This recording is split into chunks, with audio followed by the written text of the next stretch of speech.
Good morning, fellow homesteaders. Chickens are hungry. There's no doubt about that. We're gonna feed them. That's the first thing on the old agenda this morning. I got this awesome, I don't know, if I've ever really featured our little deal here for our chickens. It's just a Rubbermaid garbage can. Bunch of PVC 90 fittings in there. I know you guys are hungry. I got it. And holds a bunch of chicken feed. We're using organic screenings of all kinds. There's all kinds of stuff in there. It seems to be working really well, especially in the summer. I don't know if I'd really recommend it that much in the winter time. I don't know that it has everything they need in the winter, but for the summertime, it's enough to suit all the needs. Chicken feed is in the green bin. Feeder is right outside of the green bin. Make it easy. Well, make it as easy as we can, right? Man, that turkey just loves it. As soon as I start filming, that turkey is on it. He's actually pretty quiet during the day.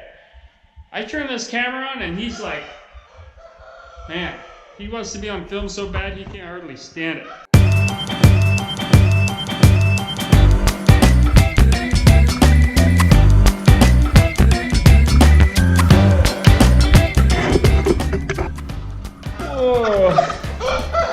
Here's another little fun fact for you. Never, ever, ever go in the grain bin wearing your Birkenstocks. That's not cool.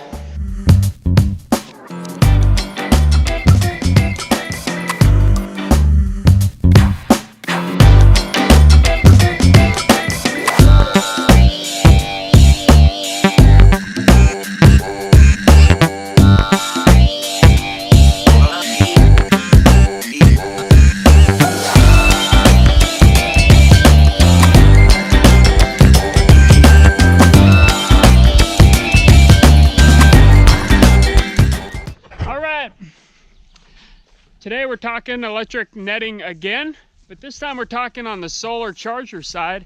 How you set it up, how you make sure it's good, and what does it take with this kind of electric netting. And also it would be with any kind really. So here we go. Right here is the place we had the electric netting before. And in the electric netting we had these sheep that are here behind me. So came back over here. We're gonna grab our solar charger.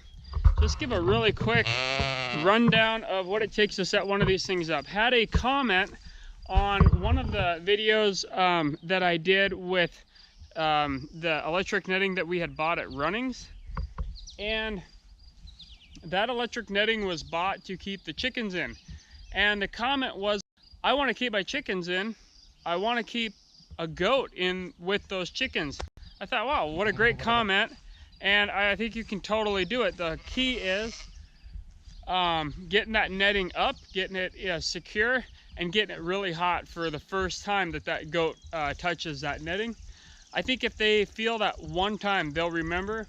They won't want to do it again, and you got it. I mean, you got them in there as long as that thing stays hot. If your solar charger isn't working for a couple, 3-4 days, yeah, I think they kind of figure it out then, and they can get out on you. But I totally think that you could do it, have a goat.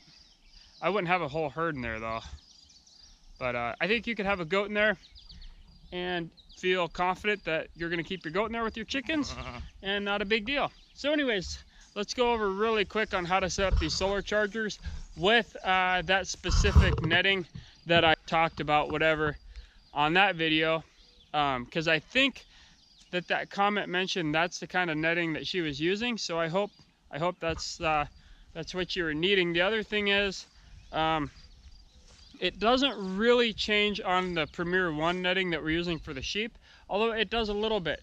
The netting that I'm going to show you has a different way of grounding, and grounding is bar none the most important deal of this whole thing, is how grounded you are. And if you got a really great ground, you're going to have a really, really effective fence. So we're definitely going to go over that. So make sure you stay and watch the whole video through so that you get every part of that. Also, if you like what we're doing here on 20 Acre Farms, and following how we're moving the sheep around and doing some of this rotational grazing. Also the whole pig saga going on. Make sure to like and subscribe, hit that bell so that you get every notification.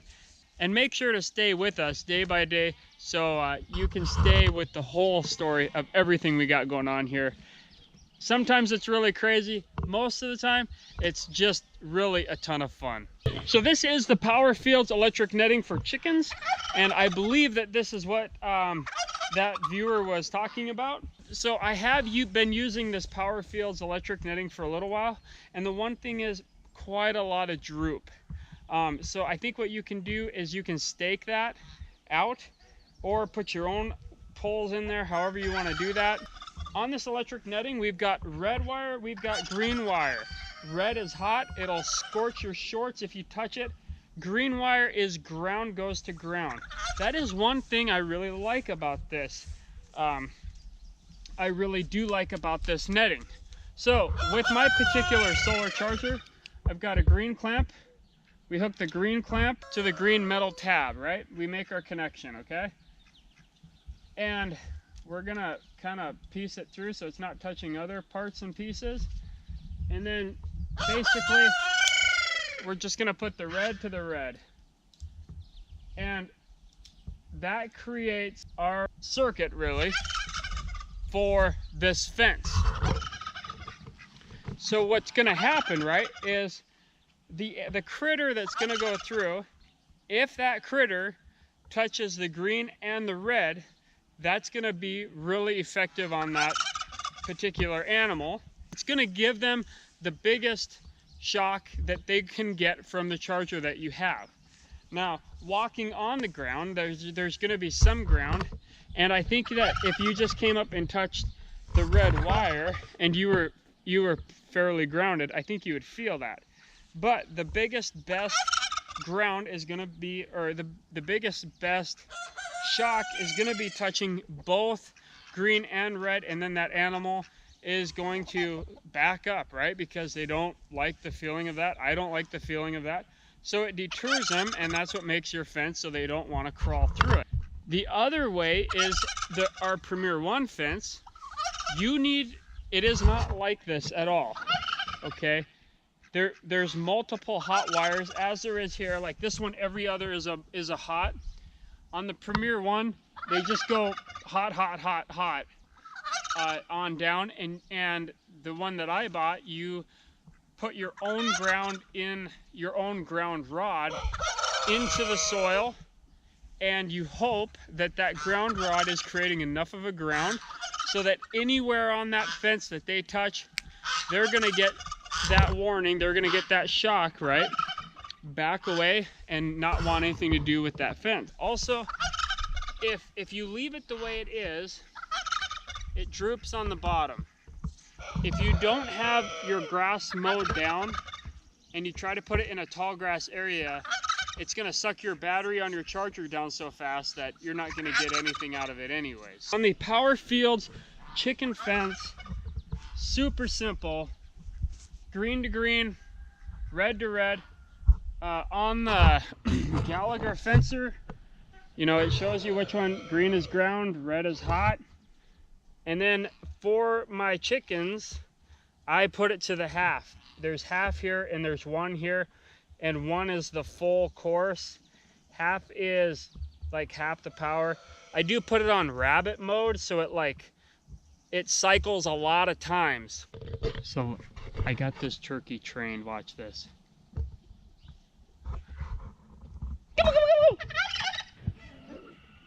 So another important thing that when I started the electric netting deal, I didn't know, and I think it's a really important thing to remember. You can hook up multiple lines of this netting, and they just hook through, you just clip them to each other, right? And you can do it probably, you know, depending on how big your charger is, 4 or 5 of these, you can hook them together. What you don't want to do is create a circle and hook it together all the way around 360 degrees, or hook it in a rectangle, and so then you have, you know, all 4 or 6 of these, say you do a rectangle and you do like 6 of these. You just don't, you want there to be a break. So where you hook your charger up, it better look like this.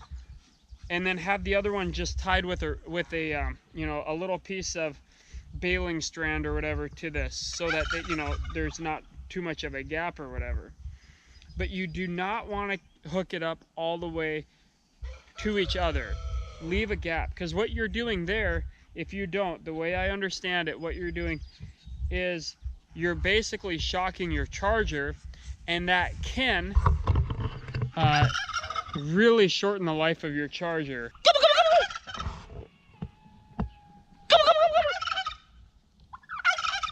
There's a lot of companies out there that make little digital readouts for how much your fence is really putting out. That's a great tool to have. You know, don't touch it really quick and run away and say, yeah, that's enough. I guess I've done that,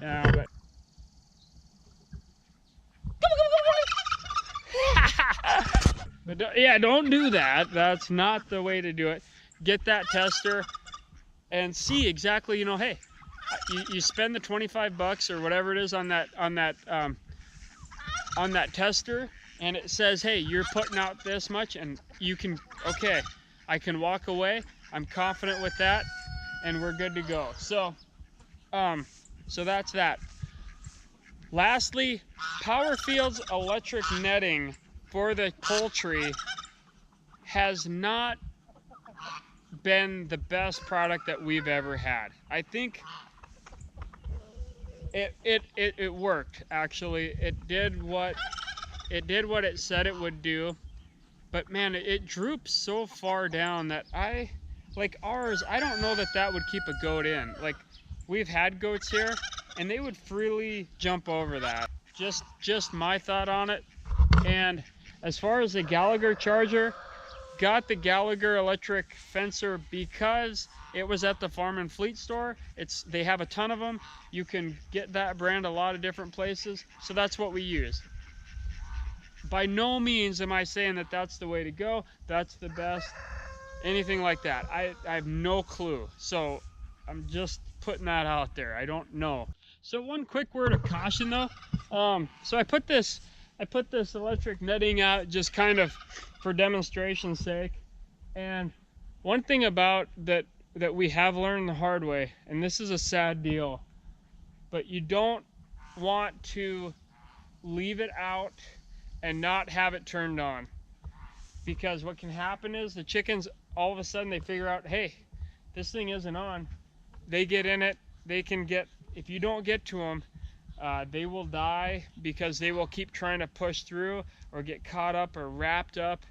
And there's enough slack in this particular electric netting that they can get themselves wrapped up a little bit and they can die. That's a big deal.